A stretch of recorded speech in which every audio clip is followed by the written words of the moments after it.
Hi hello ನಮಸ್ತೆ. ನಾನು ನಿಮ್ಮ Chaitra Pratap. Welcome back to my YouTube channel. ನೀವೆಲ್ಲ ಚೆನ್ನಾಗಿದ್ದೀರಾ ಅಂತ ಭಾವಿಸ್ತಾ ಇವತ್ತಿನ ವ್ಲಾಗ್ನ ಶುರು ಮಾಡ್ತಾ ಇದ್ದೀನಿ.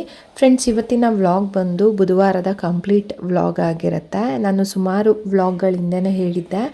ಸೊ ನಾವು ನಮ್ಮನೆ ಹತ್ರ ಇರೋವಂಥ ಬಂಡಿಕಾಳಮ್ಮ ದೇವ್ರಿಗೆ ಮಡ್ಲಕ್ಕಿನ ಕೊಟ್ಟು ಪೂಜೆನ ಮಾಡಿಸ್ಬೇಕು ಅಂತ ಫೈನಲಿ ಅವತ್ತಿನ ದಿನ ಮಾಡಿಸ್ಬೇಕು ಅಂತ ಡಿಸೈಡ್ ಆಗಿ, ಸೊ ಬೆಳಗ್ಗೆನೇ ಬೇಗನೆ ಎದ್ದು ಮನೆಯೆಲ್ಲ ಕ್ಲೀನ್ ಮಾಡಿಕೊಂಡು ಪೂಜೆ ಮಾಡಲಿಕ್ಕೆ ಎಲ್ಲ ತಯಾರಿನ ಮಾಡ್ಕೊತಾ ಇದ್ದೀನಿ.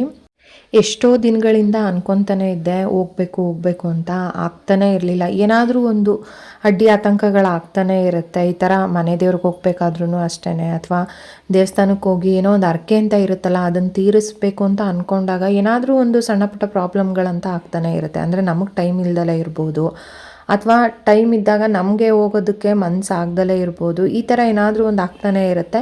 ಬಟ್ ಫೈನಲಾಗಿ ಹೆಂಗೆ ಗೊತ್ತಾ, ಏನಾದರೂ ಒಂದು ಅಂದ್ಕೊಂಡಿರೋ ಹರಕೆನ ತೀರಿಸ್ಬೇಕು ಅಂತ ಆದಾಗ ಸಡನ್ನಾಗಿ ಡಿಸೈಡ್ ಮಾಡಿಬಿಡ್ತೀವಿ, ಇಲ್ಲ ನಾಳೆ ಹೋಗಬೇಕು ಅಂದರೆ ಹೋಗಲೇಬೇಕು ಅಂತ. ಆ ಥರ ಮಾಡ್ಕೊಂಡಾಗ್ಲೇ ಆ ಕೆಲಸಗಳೆಲ್ಲ ಕಂಪ್ಲೀಟಾಗಿ ಆಗೋ ಅಂಥದ್ದು. ಸೊ ನಾನೇನು ಅಂದ್ಕೊಂಡೆ ಅಂದರೆ, ಮಂಗಳವಾರ ಪೂಜೆ ಮಾಡುವಾಗ ಇಲ್ಲ ನಾಳೆ ನಾನು ಫ್ರೀ ಇದ್ದೀನಿ, ಮಡ್ಲಕ್ಕಿ ಕೊಟ್ಬಿಡೋಣ ಅಂತ ಹೇಳಿಬಿಟ್ಟು ನನ್ನ ಮನೆಯವ್ರಿಗೆ ಹೇಳಿದೆ. ಸರಿ ಆಯಿತು ನಾಳೆ ಹೋಗೋಣ ಅಂತ ಅವರು ಅಂದರು. ಸೊ ಹಿಂಗೆ ಅಂದಾಗ ಏನಾಗುತ್ತೆ, ಸಡನ್ನಾಗಿ ಆ ಪ್ಲ್ಯಾನ್ ಮಾಡಿರ್ತೀವಲ್ವ ಅದು ಸಕ್ಸಸ್ ಆಗುತ್ತೆ.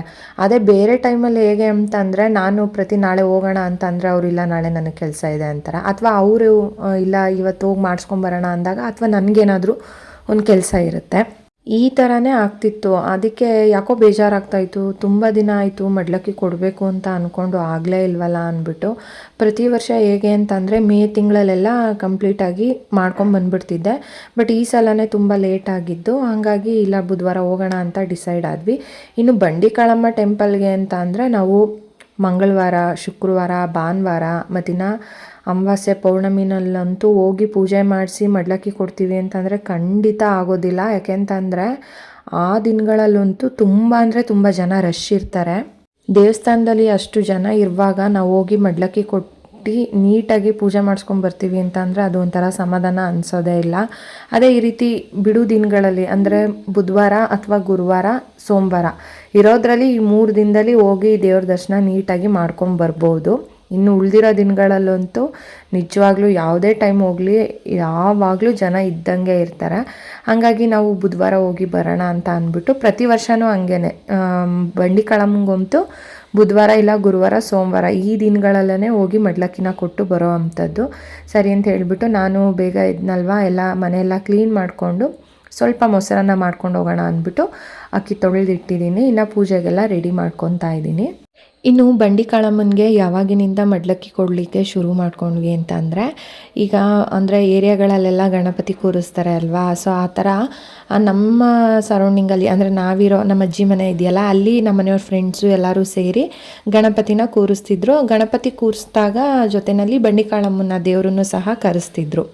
ಸೊ ಅಂದರೆ ಏರಿಯಾ ಫಂಕ್ಷನ್ ಅಂತ ಹೇಳಿ ಮಾಡ್ತಾರಲ್ಲ, ಆ ಥರ ಮಾಡುವಾಗ ದೇವ್ರನ್ನ ಕರೆಸುವಾಗ ಕಳಸ ಅಂತ ಹೇಳಿ ತೊಗೊಂಡೋಗ್ತೀವಿ ಅಲ್ವಾ, ಆ ಥರ ಕಳಸನ ನಮ್ಮ ಮನೆಯಿಂದನೇ ತೊಗೊಂಡೋಗ್ತಾ ಇದ್ದಿದ್ದು. ಸೊ ಈ ಥರ ಒಂದು 3 ವರ್ಷ ಗಣಪತಿನ ಕೂರಿಸಿ ಜೊತೆಗೆ ಬಂಡಿಕಾಳಮ್ಮನ್ನು ಕರೆಸಿ ಏರಿಯಾ ಫಂಕ್ಷನ್ ಎಲ್ಲ ಮಾಡಿದ್ರು. 3 ವರ್ಷ ಆದಮೇಲೆ ಸ್ಟಾಪ್ ಮಾಡಿಬಿಟ್ರು, ಮತ್ತು ಏನೂ ಅದನ್ನು ಮಾಡಲಿಕ್ಕೆ ಹೋಗಲಿಲ್ಲ.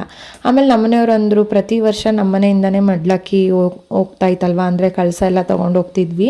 ಸೊ ಆವಾಗ ಪೂಜೆ ಎಲ್ಲ ಆಗ್ತಿತ್ತು. ಈಗ ಫಂಕ್ಷನ್ ಮಾಡಲಿಲ್ಲ ಅಂತಂದರೆ ಮಡ್ಲಕ್ಕಿನೂ ಕೊಡೋಕ್ಕಾಗಲ್ಲ, ದೇವ್ರಿಗೆ ಪೂಜೆನೂ ಮಾಡ್ಸೋಕ್ಕಾಗಲ್ವಲ್ಲ. ಇನ್ಮೇಲೆ ವರ್ಷ ನಾವು ದೇವ್ರಿಗೆ ಮಡ್ಲಕ್ಕಿನ ಕೊಟ್ಟು ಕೋಳಿ ಒಪ್ಪಿಸಿ ಪೂಜೆ ಮಾಡಿಸ್ಕೊಂಬರೋಣ ಅಂತ. ಸೊ ಅವಾಗಿನಿಂದ ಸುಮಾರು ವರ್ಷದಿಂದನೇ, ಅಂದರೆ ನಾನು ಮದುವೆ ಆದಾಗ್ಲಿಂದನೂ ನಾನು ಬಂಡಿಕಾಳಮ್ಮನಿಗೆ ಮಡ್ಲಕ್ಕಿ ಕೊಟ್ಟು ಪೂಜೆ ಮಾಡಿಸ್ಕೊಂಡು ಬರ್ತೀನಿ. ಹಾಗಾಗಿ ಅವಾಗಿನಿಂದ ಅದು ಕಂಟಿನ್ಯೂ ಆಗಿರೋ ಅಂಥದ್ದು. ಇಲ್ಲೂ ಅಷ್ಟೇ, ನಾವಿರೋ ಅಕ್ಕಪಕ್ಕದಲ್ಲೆಲ್ಲ ಮಧ್ಯೆ ಕರೆಸ್ತಾ ಇರ್ತಾರೆ ದೇವ್ರನ್ನ. ಅವಾಗ ಹೋಗಿ ಕೈ ಮುಕ್ಕೊಂಡು ಬರ್ತೀನಿ. ಅಲ್ಲೇನು ನಾನು ಪೂಜೆ ಎಲ್ಲ ಏನೂ ಮಾಡಿಸ್ಲಿಕ್ಕೆ ಹೋಗೋದಿಲ್ಲ. ಈ ರೀತಿ ಮನೆಯಲ್ಲೇನೇ ಇಂಡಿವಿಜುವಲಾಗಿ ಹೋಗಿ ಮಡ್ಲಕ್ಕಿ ತೊಗೊಂಡು ಪೂಜೆ ಮಾಡಿಸ್ಕೊಂಡು ಬರೋ ಅಂಥದ್ದು. ಸೊ ಈ ರೀತಿ ತುಂಬ ದಿನಗಳಿಂದ ಅಂದ್ಕೊಂಡಿದ್ದೆ ಹೋಗಬೇಕು ಪೂಜೆ ಮಾಡಿಸ್ಬೇಕು ಅಂತ, ಆಗ್ತಾನೆ ಇರಲಿಲ್ಲ. ಫೈನಲಾಗಿ ಬುಧವಾರ ಹೋಗಿ ಪೂಜೆ ಮಾಡಿಸ್ಕೊಂಡು ಬರೋದಕ್ಕೆ ಗಳಿಗೆ ಕೂಡಿ ಬಂತು ಅಂತಲೇ ಹೇಳ್ಬೋದು. ಹಂಗಾಗಿ ಬಟ್ ಇನ್ನೊಂದೇನೆಂದರೆ, ಸಮ್ಮರ್ ಹಾಲಿಡೇಸ್ ಇರುತ್ತಲ್ವ, ಆ ಟೈಮಲ್ಲಿ ಅಂತಂದರೆ ನಮ್ಮ ಖುಷಿಗೂ ರಜಾ ಇರ್ತಿತ್ತು. ಎಲ್ಲರೂ ಒಟ್ಟಿಗೆ ಹೋಗಿ ಮಾಡಿಸ್ಕೊಂಬರ್ತಿದ್ವಿ. ಬಟ್ ಇವಾಗ ಸ್ಕೂಲೆಲ್ಲ ಸ್ಟಾರ್ಟ್ ಆಗಿಬಿಟ್ಟಿದೆ. ಈಗ ಊರಿಗೆ ರಜಾ ಹಾಕ್ಸೋ ಥರ ಆಗೋದಿಲ್ಲ. ಸುಮ್ಮನೆ ರಜೆ ಎಲ್ಲ ಹಾಕ್ಸಿದ್ರೆ ಪೋರ್ಷನ್ಸ್ ಎಲ್ಲ ಸ್ಟಾರ್ಟ್ ಮಾಡಿಬಿಟ್ಟಿದ್ದಾರೆ ಅಲ್ವಾ, ಪ್ರಾಬ್ಲಮ್ ಆಗುತ್ತೆ, ಬೇಡ ನಾನು ಮತ್ತಿನ ನಮ್ಮನೆಯವ್ರು ಇಬ್ಬರೇ ಹೋಗಿ ಪೂಜೆ ಮಾಡಿಸ್ಕೊಂಬರೋಣ ಅಂತ ಹೇಳ್ಬಿಟ್ಟು ಮಕ್ಕಳಿಬ್ರು ಸಹ ಸ್ಕೂಲ್ಗೆ ಕಳಿಸಿದ್ವಿ. ಇನ್ನು ಖುಷಿನೂ ಸಹ ಬೇಜಾರು ಮಾಡ್ಕೊತಾ ಇದ್ಲು, ನನ್ನ ಬಿಟ್ಬಿಟ್ಟು ಹೋಗ್ತೀರಾ ಅಂತ ಹೇಳಿಬಿಟ್ಟು. ಬಟ್ ಏನೂ ಮಾಡೋಕ್ಕಾಗಲ್ಲ, ರಜೆ ಎಲ್ಲ ಹಾಕ್ಸೋದಕ್ಕಾಗಲ್ಲ. ಇನ್ನು ಭಾನುವಾರ ಹೋಗೋಣ ಅಂದರೆ ನಾನು ಆಗಲೇ ಹೇಳ್ದಂಗೆ ನಿಜವಾಗ್ಲೂ ತುಂಬ ಜನ ಇರ್ತಾರೆ, ಆಗೋದಿಲ್ಲ. ಏನಕ್ಕೆ ಗೊತ್ತಾ, ಈಗ ಬಿಡು ದಿನಗಳಲ್ಲಿ ಹೋದರೆ ಗರ್ಭಗುಡಿ ಒಳಗಡೆ ಯಾವಾಗಲೂ ಗರ್ಭಗುಡಿ ಒಳಗಡೆ ಬಿಡ್ತಾರೆ, ಅಲಂಕಾರ ಮಾಡಿದಾಗ ಬಿಡೋದಿಲ್ಲ ಅಷ್ಟೇನೆ. ದೇವ್ರಿಗೆ ನೀರು ಹಾಕ್ತಾರಲ್ವ ಆವಾಗ ಗರ್ಭಗುಡಿ ಒಳಗಡೆ ಬಿಡ್ತಾರೆ. ಬಟ್ ನಾವು ಮಡ್ಲಕ್ಕಿ ಕೊಡ್ತೀವಿ ಅಂತ ಅಂದರೆ ಅಲಂಕಾರ ಮಾಡಿದ್ರೂ ಸಹ ಗರ್ಭಗುಡಿ ಒಳಗಡೆ ದೇವ್ರ ಮುಂದೆ ನಿಲ್ಲಿಸಿ ಮಡ್ಲಕ್ಕಿನ ಕೊಡೋವಂಥದ್ದು. ಅಂದರೆ ಸಮಾಧಾನವಾಗಿ ದೇವ್ರ ದರ್ಶನ ಮಾಡಿ ಬರ್ಬೋದು. ಅದೇ ವಾರಗಳಲ್ಲಿ ಅಮಾವಾಸ್ಯೆ ಪೌರ್ಣಮಿಗಳಲ್ಲಿ ಹೋಗ್ತೀವಿ ಅಂತ ಅಂದರೆ ಆ ಕ್ರೌಡ್ ಇರುತ್ತಲ್ವ, ಜನದ ಕ್ರೌಡ್ಗೆ ಅವರೂ ಸಹ ನೀಟಾಗಿ ದೇವ್ರ ದರ್ಶನ ಮಾಡ್ಲಿಕ್ಕೆ ಬಿಡೋದಿಲ್ಲ, ಬೇಗ ಬೇಗ ಮೂವ್ ಮಾಡಿಬಿಡ್ತಾರೆ. ಅದಕ್ಕೋಸ್ಕರ ನಾವು ಹತ್ರ ಇದ್ದರೂ ಸಹ ಹೋಗೋದೇ ಅಪರೂಪ, ತುಂಬ ಅಂದರೆ ತುಂಬ ಅಪರೂಪಕ್ಕೆ ಹೋಗ್ತೀವಿ. ಹಾಗಾಗಿ ಹೋದಾಗ ನೀಟಾಗಿ ನೆಮ್ಮದಿಯಾಗಿ ದೇವ್ರ ದರ್ಶನ ಮಾಡ್ಕೊಂಬರೋಣ ಅಂದ್ಬಿಟ್ಟೇ ಬಿಡು ದಿನಗಳಲ್ಲಿ ಹೋಗಿ ಬರೋ ಅಂಥದ್ದು. ಸೊ ಫೈನಲಾಗಿ ಮನೆಯಲ್ಲಿ ಪೂಜೆ ಮಾಡಲಿಕ್ಕೆ ಎಲ್ಲ ತಯಾರಿನೂ ಮಾಡಿಕೊಂಡೆ. ಇನ್ನು ಅಡುಗೆ ಮಾಡಲಿಕ್ಕೆ ಪಾತ್ರೆ ಬೇಕಲ್ವ, ಅದನ್ನು ಎಲ್ಲ ಇಳಿಸಿಟ್ಬಿಟ್ಟು ಇನ್ನು ಮೊಸರನ್ನ ಮಾಡ್ಕೊಬೇಕು. ಅನ್ನ ಎಲ್ಲ ರೆಡಿ ಆಗಿತ್ತು, ದೇವ್ರ ಪೂಜೆ ಮಾಡಿಬಿಡೋಣ, ಮಕ್ಕಳಿಬ್ರು ಸ್ಕೂಲಿಗೆ ಕಳಿಸಾದ್ಮೇಲೆ ಮೊಸರನ್ನಕ್ಕೆ ಒಗ್ಗರಣೆ ಮಾಡ್ಕೊಳ್ಳೋಣ ಅಂತ ಹೇಳಿಬಿಟ್ಟು ಪೂಜೆನ ಮಾಡ್ಕೊತಾ ಇದ್ದೀನಿ.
ಫೈನಲಿ ಪೂಜೆ ಅಂತೂ ತುಂಬ ಅಂದರೆ ತುಂಬ ಚೆನ್ನಾಗಾಯಿತು. ಮನೆಯಲ್ಲಿ ದೇವ್ರ ಸಾಂಗ್ ಹಾಕಿ ಪೂಜೆ ಎಲ್ಲ ಮಾಡಿದ್ದೀವಿ ಅಂತ ಅಂದರೆ ಆ ವಾತಾವರಣ ನೋಡಲಿಕ್ಕೆ ಒಂಥರ ಚೆನ್ನಾಗಿರುತ್ತೆ. ಸೊ ಇವತ್ತು ಸ್ವಲ್ಪ ಮನೆಯಲ್ಲಿ ಸಾಂಗ್ ಚೇಂಜ್ ಆಗಿತ್ತು ಅಂತಲೇ ಹೇಳ್ಬೋದು. ಯಾಕೆಂತಂದರೆ ಬಂಡಿಕಾಳಮ್ಮಂದು ಪೂಜೆ ಮಾಡ್ತಿದ್ವಿ ಅಲ್ವಾ, ಹಾಗಾಗಿ ನಮ್ಮ ಮನೆಯವರು ಆ ದೇವ್ರ ಸಾಂಗ್ ಹಾಕಿದ್ರಲ್ಲ, ಅದ್ರ ವೈಬ್ಸೇ ಬೇರೆ ಥರ ಇತ್ತು. ಇನ್ನು ನಮ್ಮ ಮನೆಯವರು ಸಹ ಫ್ರೆಶ್ ಅಪ್ ಆಗಿ ಬಂದು ಪೂಜೆ ಮಾಡಿದ್ರು. ವೇದಾಂಶು ಸಹ ರೆಡಿಯಾಗಿದ್ದ, ಅವನು ಸಹ ದೇವ್ರ ಕೈ ಮುಗಿದು, ಖುಷಿನೂ ಸಹ ಟಿಫನ್ ಎಲ್ಲ ಮಾಡಿಕೊಂಡು ಸ್ಕೂಲ್ಗೆ ಹೊರಟ್ಲು ಅವಳು. ಸೊ ಇನ್ನು ಮಕ್ಕಳಿಬ್ರು ಸ್ಕೂಲ್ಗೆ ಹೊರಟಾದ್ಮೇಲೆ ನಾನು ಸಹ ರೆಡಿಯಾಗಿ ಇಲ್ಲಿ ಅಂದರೆ ಸ್ವಲ್ಪ ಪ್ರಸಾದ ಮಾಡ್ಕೊಳ್ಳೋಣ ಅಂತ ಹೇಳಿಬಿಟ್ಟು ಅನ್ನ ಮಾಡಿಟ್ಟಿದ್ದೆ ಅಲ್ವಾ, ಅದನ್ನು ಒಗ್ಗರಣೆ ಮಾಡ್ಕೊತಾ ಇದ್ದೀನಿ. ಸೊ ಮಕ್ಕಳಿಬ್ರು ಬಿಟ್ಟು ಬಂದಮೇಲೆ ನಮ್ಮನೆಯವರಂತೂ ತುಂಬ ಅರ್ಜೆಂಟ್ ಮಾಡಿದ್ರು, ಅಂದರೆ ಟೈಮ್ ಆಗಿಬಿಡುತ್ತೆ, ಬೇಗ ಹೋಗಿ ಬರೋಣ ಅಂತ ಹೇಳಿಬಿಟ್ಟು. ನಾನು ಹೇಳ್ತಾ ಇದ್ದೀನಿ, ಬುಧವಾರ ಅಲ್ವಾ, ಆರಾಮಾಗಿ ಹೋಗಿ ಮಾಡಿಸ್ಕೊಂಬರೋಣ, ಜನ ಇರಲ್ಲ, ಯಾಕೆ ಇಷ್ಟು ಅರ್ಜೆಂಟ್ ಮಾಡ್ತಾಯಿದ್ದೀರಾ ಅಂತ. ಬಟ್ ಅವರು ಇಲ್ಲ ಬೇಗ ಹೋಗಿ ಬರೋಣ, ಇನ್ನು ಅಡುಗೆ ಎಲ್ಲ ಮಾಡಬೇಕಲ್ವ, ಲೇಟ್ ಆಗಿಬಿಡುತ್ತೆ, ಅಂದರೆ ಕೋಳಿ ಒಪ್ಪಿಸ್ಬೇಕಲ್ವಾ, ಮಧ್ಯಾಹ್ನದ ಊಟದಷ್ಟರೊಳಗಡೆ ಅಡುಗೆ ರೆಡಿ ಇದ್ದರೆ ಚೆನ್ನಾಗಿರುತ್ತೆ ಅಂತ ಅವರು. ಸರಿ ಅಂತ ಹೇಳ್ಬಿಟ್ಟು ನಾನು ಸ್ವಲ್ಪ ಫಾಸ್ಟಾಗಿ ಮಾಡ್ತಾಯಿದ್ದೀನಿ. ಇನ್ನು ನಾವು ಹೊರಟಾಗ 10 ಗಂಟೆ ಏನೋ ಟೈಮು, ಕರೆಕ್ಟಾಗಿ 9:15 9:20 ವೇದಾಂಶನ ಬಿಟ್ಟು ಬಂದರು. ಸೊ ನಾನು ರೆಡಿಯಾಗಿ ಇದೆಲ್ಲ ರೆಡಿ ಮಾಡಿಕೊಂಡು ಹೊರಡೋ ಅಷ್ಟರೊಳಗಡೆ 10 ಗಂಟೆ ಏನೋ ಟೈಮ್ ಆಯಿತು. ಸ್ವಲ್ಪ ಮೊಸರನ್ನ ಮಾಡ್ಕೊತಾ ಇದ್ದೀನಿ.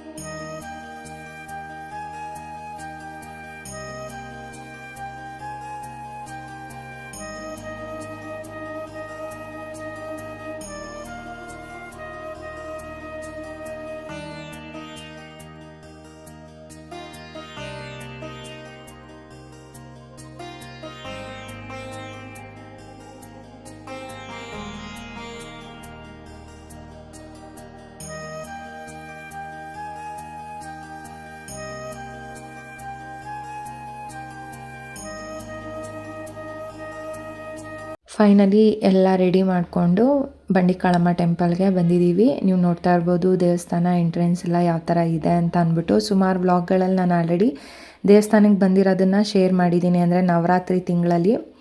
ಸೊ ಇವತ್ತು ಬುಧವಾರ ಅಲ್ವಾ, ಹಾಗಾಗಿ ಯಾವುದೇ ಥರ ಅಂಗಡಿ ಮುಂಗಟ್ಟುಗಳೆಲ್ಲ ಅಷ್ಟೊಂದೇನು ಇಟ್ಟಿರೋದಿಲ್ಲ, ಜನ ಸ್ವಲ್ಪ ಕಮ್ಮಿ ಇರ್ತಾರೆ. ತುಂಬ ಚೆನ್ನಾಗಿದೆ, ತುಂಬ ವಿಶಾಲವಾಗಿದೆ ದೇವಸ್ಥಾನ. ಒಂಥರ ಅಲ್ಲಿಗೆ ಹೋದರೆ ವಾತಾವರಣವೇ ಒಂಥರ ಚೆನ್ನಾಗಿರುತ್ತೆ. ನನಗೆ ಪ್ರತಿ ವ್ಲಾಗ್ಗಳಲ್ಲೆಲ್ಲ ಹೇಳಿದ್ದೀನಿ, ಅಂದರೆ ಈ ದೇವಸ್ಥಾನಕ್ಕೆ ಬಂದಾಗ ನಿಜವಾಗ್ಲೂ ಈ ದೇವಸ್ಥಾನಕ್ಕೆ ಬಂದಾಗ ನನಗೆ ಹಳೇದೇ ನೆನಪಾಗುತ್ತೆ. ಅವಾಗ ಹೆಂಗಿತ್ತು ದೇವಸ್ಥಾನ, ಇವತ್ತಿನ ದಿನ ಹೇಗೆ ಮಾಡಿದ್ದಾರೆ, ಹೆಂಗಿದೆ ವಾತಾವರಣ ಅಂತ ಹೇಳ್ಬಿಟ್ಟು. ದೇವಸ್ಥಾನ ಪೂರ್ತಿ ಬಂಡೆನೇ, ಒಳಗೆ ಹೋದ್ರೂ ಅಷ್ಟೇನೆ, ಅದಕ್ಕೇ ಬಂಡೆ ಮಹಾಕಾಳಿ ಅಂತ ಹೇಳಿ ಕರೆಯೋದು. ಇದ್ರ ಹಿಸ್ಟ್ರಿ ತುಂಬ ಅಂದರೆ ತುಂಬ ಚೆನ್ನಾಗಿದೆ. ತುಂಬ ಪುರಾತನ ಕಾಲದ ದೇವಸ್ಥಾನ, ಉದ್ಭವ ಮೂರ್ತಿ ಅಲ್ವಾ, ಹಾಗಾಗಿ ನೀವು ನೋಡ್ತಾ ಇರ್ಬೋದು ಈ ಕಲ್ಲಿಗೆ ಯಾವಾಗ್ಲೂ ಮೊಸರು ಹಾಕ್ತಾರೆ. ಅಂದರೆ ಏನು ಗೊತ್ತಾ, ಮಕ್ಕಳಿಗೆ ಅಮ್ಮ ಎಲ್ಲ ಆದಾಗ ಅಣ್ಣಮ್ಮನ ದೇವಸ್ಥಾನಕ್ಕೆ ಹೋಗಿ ಪೂಜೆ ಮಾಡಿಸ್ಕೊಂಬರ್ತಾರೆ ಅಲ್ವಾ, ಅದ್ರ ಜೊತೆಗೆ ಬಂಡಿಕಾಳಮ್ಮನಿಗೂ ಸಹ ಬಂದು ಈ ರೀತಿ ಮೊಸರನ್ನ ಹಾಕ್ತಾರೆ. ಒಂದು ಸಲ ನಮ್ಮ ಖುಷಿಗೆ ಆ ರೀತಿ ಅಮ್ಮ ಆದಾಗ ನನಗೆ ನಮ್ಮ ಅಜ್ಜಿ ಹೇಳಿದರು, ಅಣ್ಣಮ್ಮಂಗೆ ಹೋದ್ರೂ ಸಹ ಮನೆ ಹತ್ರನೇ ಇದೆ ಅಲ್ವಾ, ಬಂಡಿಕಾಳಮ್ಮನಿಗೂ ಹೋಗಿ ಮೊಸರು ಕಲ್ ಮೇಲೆ ಹಾಕಿಬಿಟ್ಟು ಬೇವಿನ ಸೊಪ್ಪನ್ನ ಇಟ್ಬಿಟ್ಟು ಪೂಜೆ ಮಾಡಿಸ್ಕೊಂಡು ಬಾ ಅಂತ ಹೇಳಿದರು. ಸೊ ಅದು ಕಾಳಿ ದೇವರಲ್ವಾ, ಹಾಗಾಗಿ ತಂಪಾಗಬೇಕು ಅಂತ ಹೇಳಿ ಮೊಸರು ಹಾಕ್ತಾರೆ. ಹಂಗಾಗಿನೇ ನಾನು ಹೆಣ್ದೇವ್ರಿಗೆ ಮಡ್ಲಕ್ಕಿ ಕೊಟ್ಟಾಗ ಆದಷ್ಟು ಮೊಸರನ್ನ ಮಾಡಿಕೊಂಡೆ ತೊಗೊಂಡೋಗ್ತೀನಿ, ಒಳ್ಳೆಯದು ಅಂತ ಹೇಳಿ. ಇನ್ನು ಮಡ್ಲಕ್ಕಿ ಸಾಮಾನೆಲ್ಲ ತೊಗೊಂಡಿದ್ದೆ ಅಲ್ವಾ, ಅದನ್ನೆಲ್ಲ ನೀಟಾಗಿ ಇಲ್ಲಿ ಜೋಡಿಸ್ಕೊತಾ ಇದ್ದೀನಿ. ನಿಜವಾಗ್ಲೂ ಈ ದೇವಸ್ಥಾನಕ್ಕೆ ಬಂದರೆ ನಾನು ಆಗಲೇ ಹೇಳ್ದಂಗೆ ಹಳೆದೆಲ್ಲ ನೆನಪಾಗುತ್ತೆ ಅಂತ ಅಂದೆ ನೋಡಿ. ಒಂದು ಟೈಮಲ್ಲಿ ಹೇಗಿತ್ತು ದೇವಸ್ಥಾನ ಅಂದರೆ, ಈ ದೇವಸ್ಥಾನದ ಅಕ್ಕಪಕ್ಕ ಜನಸಂಖ್ಯೆ ತುಂಬ ಕಮ್ಮಿ, ಅಂದರೆ ಅಲ್ಲಿ ಓಡಾಡೋ ಸಂಚಾರನೇ ಕಮ್ಮಿ ಇತ್ತು. ಬಟ್ ಇವತ್ತು ಯಾವ ಟೈಮಲ್ಲಿ ನೋಡಿದ್ರು ಜನ ಇದ್ದಂಗೆ ಇರ್ತಾರೆ. ಆವತ್ತಿನ ದಿನ ಅಲ್ಲಿ ಭಯ ಪಡೋರು ಜನ ಓಡಾಡಲಿಕ್ಕೆ, ಫುಲ್ಲು ಬಂಡೆ. ನಾವು ಅವಾಗೆಲ್ಲ ಸ್ಕೂಲು ಅಂದರೆ ದೇವಸ್ಥಾನ 1-2-3 ರೋಡ್ ಆದಮೇಲೆ ಸ್ಕೂಲ್ ಇದ್ದಿದ್ದು. ಸೊ ನಾನು 1-2-3 ವರ್ಷ ಬೆಂಗಳೂರಲ್ಲೇ ಓದಿದ್ದು, ಮಿಕ್ಕಿದೆಲ್ಲ ನಾನು ನಮ್ಮ ಅಜ್ಜಿ ಊರಲ್ಲಿ ಓದಿದ್ದು. ಸೊ ಆವಾಗ ನಾವಿಲ್ಲೆಲ್ಲ ಸ್ಕೂಲೆಲ್ಲ ಬೇಗ ಮುಗಿದಾಗ ಒಂದೊಂದು ಟೈಮ್ ಬರ್ತಿದ್ವಿ ಅಲ್ವಾ, ಫುಲ್ಲು ಬಂಡೆ ಒಂಥರ ಚೆನ್ನಾಗಿರೋದು ವಾತಾವರಣ, ಇಷ್ಟ ಆಗ್ತಾಯಿತ್ತು. ಬಟ್ ಆದರೆ ಅಲ್ಲಿ ಜನಸಂಖ್ಯೆ ತುಂಬ ಕಮ್ಮಿ. ಕೆರೆ ಇದೆ, ಕೆಂಪಾಂಬುದಿ ಕೆರೆ ಇದೆ, ಈಗೆಲ್ಲ ತುಂಬ ಚೆನ್ನಾಗಿ ಮಾಡಿದ್ದಾರೆ. ಸೊ ಆವಾಗ ಜನಸಂಖ್ಯೆ ಕಮ್ಮಿ ಇತ್ತು. ಬಟ್ ಇವತ್ತು ನೋಡಿದ್ರೆ ಎಷ್ಟು ಜನ ಬರ್ತಾರೆ ಗೊತ್ತಾ, ದೇವ್ರ ಒಂದು ಪವಾಡ ಹಾಗಿದೆ. ಸೊ ನಾನು ದೇವಸ್ಥಾನದ ಒಳಗಡೆ ಹೋಗುವಾಗ ಎಷ್ಟು ಜನ ಕಮ್ಮಿ ಇದ್ದರು ನೋಡಿ, ಈಚೆ ಬರ್ತಾಯಿದ್ದೀನಿ. ಬುಧವಾರ ಆದರೂ ಸಹ ಅವತ್ತಿನ ದಿನ ಎಷ್ಟೊಂದು ಜನ ಇದ್ದರು. ಅಂದರೆ ಹೋಮ ಎಲ್ಲ ಏನೋ ಇಟ್ಕೊಂಡಿದ್ರು ದೇವಸ್ಥಾನದಲ್ಲಿ, ಇನ್ನೂ ಪ್ರಸಾದ ಎಲ್ಲ ಕೊಡ್ತಿದ್ರು. ಪ್ರಸಾದ ಎಲ್ಲ ತೊಗೊಂಡು ದೇವ್ರ ದರ್ಶನ ಪೂಜೆ ಅಂತೂ ತುಂಬ ಚೆನ್ನಾಗಾಯಿತು. ಕರೆಕ್ಟ್ ಟೈಮ್ಗೆ ಹೋಗಿದ್ವಿ. ದೇವ್ರಿಗೆ ಪೂಜೆ ಮಹಾಮಂಗಳಾರತಿ ಮಾಡಿ ಆವಾಗ ನೀರು ಹಾಕಲಿಕ್ಕೆ ಶುರು ಮಾಡ್ತಿದ್ರು. ಒಂದು ಸ್ವಲ್ಪ ಹೊತ್ತು ನೀರು ಹಾಕ್ತಾರೆ, ಸುಮಾರು 1-2-3 ಅವರ್. ಆಮೇಲೆ ಅಲಂಕಾರ ಮಾಡಲಿಕ್ಕೆ ಕ್ಲೋಸ್ ಮಾಡಿಬಿಡ್ತಾರೆ. ಸೊ ನೋಡ್ತಾ ಇದ್ದೀರಾ ಅಲ್ವಾ, ಆವಾಗಲೇ ನಾನು ಎಂಟ್ರೆನ್ಸ್ ಒಳಗಡೆ ಬರುವಾಗ ಯಾರೂ ಇರಲಿಲ್ಲ. ಇವಾಗ ನೋಡಿ ಎಷ್ಟೊಂದು ಜನ ಇದ್ದಾರೆ ಅಂತ. ಇನ್ನು ಈ ರೀತಿ ಇದಕ್ಕೆ ತ್ರಿಶೂಲಕ್ಕೆಲ್ಲ, ಅಂದರೆ ಅವ್ರ ದೃಷ್ಟಿ ಏನಾದರೂ ಆಗಿದ್ದರೆ ಅದೆಲ್ಲ ದೇವರು ಹೊಡ್ಕೊಳ್ಳಿ ಅಂತ ಹೇಳಿಬಿಟ್ಟು ಅವರೇ ದೃಷ್ಟಿನ ತೆಗೆದು ನಿಂಬೆಹಣ್ಣ ತ್ರಿಶೂಲಕ್ಕೆ ಹಾಕ್ತಾರೆ. ಸೊ ಈ ಥರ ನಾನು ಆಗಲೇ ಹೇಳಿದ್ನಲ್ಲ, ಹೋಮ ಏನೋ ಇತ್ತು, ಹಂಗಾಗಿನೇ ಬುಧವಾರನೂ ಅಷ್ಟೊಂದು ಜನ ಇದ್ದರು ಅಂತ ಕಾಣಿಸುತ್ತೆ. ಸೊ ನಾನು ಸ್ವಲ್ಪ ಹೊತ್ತು ಪೂಜೆ ಎಲ್ಲ ಮಾಡಿಸಾದ್ಮೇಲೆ ಒಂದು ಸ್ವಲ್ಪ ಹೊತ್ತು ಪ್ರಸಾದ ತೊಗೊಂಡು ನಾನು ಕೂತ್ಕೊಂಡು, ಇನ್ನು ನಾನು ಪ್ರಸಾದ ಮಾಡ್ಕೊಂಬಂದಿದ್ದೆ ಅಲ್ವಾ, ಅದನ್ನೆಲ್ಲರಿಗೂ ಅಲ್ಲಿ ಸ್ವಲ್ಪ ಜನಕ್ಕೆ ಹಂಚಿದ್ದಾಯಿತು. ಇನ್ನು ದೇವ್ರಿಗೆ ಅಭಿಷೇಕ ಮಾಡುವಾಗ ಅರಿಶಿನ ಹಚ್ಚಿರ್ತಾರೆ ಅಲ್ವಾ, ಆ ಅರಿಶಿನೂ ಸಹ ಎಲ್ಲರಿಗೂ ಕೊಡ್ತಿದ್ರು ಪ್ರಸಾದ ಕೊಡುವಾಗ, ಅದನ್ನು ಸಹ ತೊಗೊಂಡ್ವಿ. ಇನ್ನು ಪ್ರಸಾದ ಎಲ್ಲ ಹಂಚಾದ್ಮೇಲೆ ಕೋಳಿ ತೊಗೊಂಡು ಬಂದು ಕೋಳಿ ಒಪ್ಸೋಣ ಅಂತ ಹೇಳಿಬಿಟ್ಟು, ಯಾಕೆಂತಂದರೆ ಅದನ್ನು ಹಿಡ್ಕೊಂಡು ಕೂತ್ಕೊಳ್ಳೋದಕ್ಕಾಗೋದಿಲ್ಲ ಅಲ್ವಾ, ಹಾಗಾಗಿ ಅಂದರೆ ದೇವಸ್ಥಾನದ ಹಿಂಭಾಗದಲ್ಲಿ ಕೋಳಿನ ಒಪ್ಪಿಸ್ಬೇಕಾಗುತ್ತೆ. ಅದಕ್ಕೋಸ್ಕರ ನಮ್ಮ ಮನೆಯವರು ಕೂತಿದ್ರು. ದೇವಸ್ಥಾನಕ್ಕೆ ಅಲ್ಲಿ ಹೆಂಗೆ ಗೊತ್ತಾ, ದೇವಸ್ಥಾನದಲ್ಲಿ ದೇವ್ರ ದರ್ಶನ ಎಲ್ಲ ಮಾಡಾದ್ಮೇಲೆ ಒಂದು ಸ್ವಲ್ಪ ಹೊತ್ತು ಕೂತ್ಕೊಂಡ್ರೆ ಏನೋ ಒಂಥರ ಮನಸ್ಸಿಗೆ, ಎಲ್ಲ ದೇವಸ್ಥಾನದಲ್ಲೂ ಅದೇ ಥರನೇ ಫೀಲ್ ಆಗುತ್ತೆ. ಬಟ್ ಕೆಲವೊಂದು ದೇವಸ್ಥಾನದಲ್ಲಿ ಏನಂದರೆ ಅಲ್ಲಿ ವಾತಾವರಣನೇ ಒಂಥರ ಮನ್ಸಿಗೆ ಸಮಾಧಾನ ಕೊಡ್ತಾ ಇರುತ್ತೆ. ಬೇರೆ ಟೈಮಲ್ಲಿ ಅಮಾವಾಸ್ಯೆ ಪೌರ್ಣಮಿಗಳಲ್ಲೂ, ಅಮಾವಾಸ್ಯೆನಲ್ಲಂತೂ ಬರಲಿಕ್ಕೆ ಆಗೋದಿಲ್ಲ ಬಿಡಿ, ಇನ್ನು ಪೌರ್ಣಮಿನಲ್ಲಂತೂ ಸುಮಾರು ಸಲ ಬಂದಿದ್ದೀವಿ. ಬಟ್ ಆವಾಗ ಒಳಗಡೆ ದರ್ಶನ ಮಾಡಲಿಕ್ಕೆ ಆಗಲಿಲ್ಲ ಅಂತ ಅಂದ್ರೂ ದೇವಸ್ಥಾನದ ಸುತ್ತ ಒಂದು 3 ರೌಂಡ್ ಬಂದು ಕೂತ್ಕೊಂಡ್ರೆ ಎಷ್ಟೋ ಸಮಾಧಾನ ಆಗುತ್ತೆ. ಇನ್ನು ಪ್ರತಿ ಪೌರ್ಣಮಿನಲ್ಲೂ ಸಹ ಸತ್ಯನಾರಾಯಣ ಸ್ವಾಮಿ ಪೂಜೆ ಇರುತ್ತೆ, ಅನ್ನದಾನ ಇರುತ್ತೆ.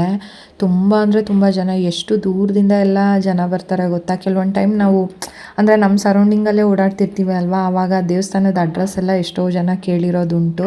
ನಾವು ಅವಾಗ ಅಂದ್ಕೊತೀವಿ ಎಲ್ಲೆಲ್ಲಿಂದ ಬರ್ತಾರೆ ಅಲ್ವಾ, ಎಲೆಕ್ಟ್ರಾನಿಸಿಟಿ, ಯೂನಿವರ್ಸಿಟಿಯಿಂದ ಎಷ್ಟು ದೂರದಿಂದ ಎಲ್ಲ ಬರ್ತಾರೆ. ಸೊ ನಾವು ಇಷ್ಟು ಹತ್ರದಲ್ಲಿ ಇದ್ಕೊಂಡು ಪ್ರತಿದಿನ ಹೋಗೋದಿಲ್ವಲ್ಲ. ಅಟ್ಲೀಸ್ಟ್ ಮಂಗಳವಾರ ಶುಕ್ರವಾರ ಸಂಜೆ ನಮಗೆ ಏನು ಗೊತ್ತಾ, ಒಂದು ಟೈಮ್ ಅಂತೂ ಗೊತ್ತಿದೆ ನಮಗೆ, ಯಾವ ಟೈಮಲ್ಲಿ ಹೋದರೆ ಜನ ಕಮ್ಮಿ ಇರ್ತಾರೆ ಅನ್ನೋದಂತೂ ಗೊತ್ತಾಗುತ್ತೆ.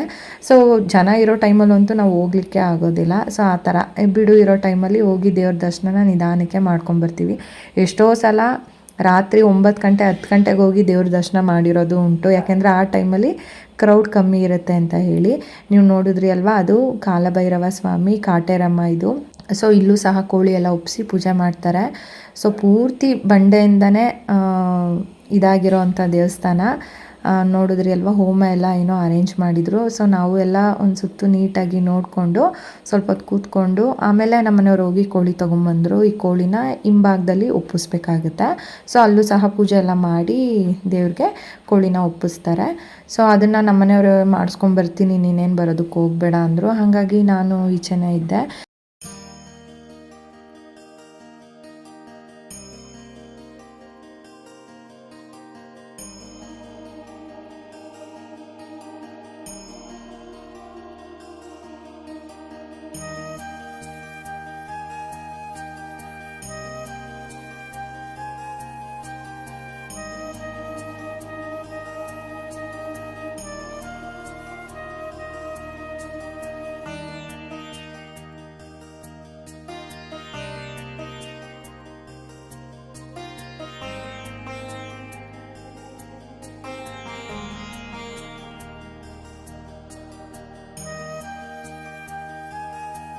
ಫೈನಲಿ ಪೂಜೆ ಅಂತೂ ತುಂಬಾ ಚೆನ್ನಾಗಾಯಿತು. ಮಡ್ಲಕ್ಕಿ ಕೊಟ್ಟಿದ್ದು, ಹರಕೆ ತೀರಿಸಿದ್ದು ಒಂಥರ ಮನಸ್ಸಿಗೇನೋ ಸಮಾಧಾನ ಕೊಡ್ತು.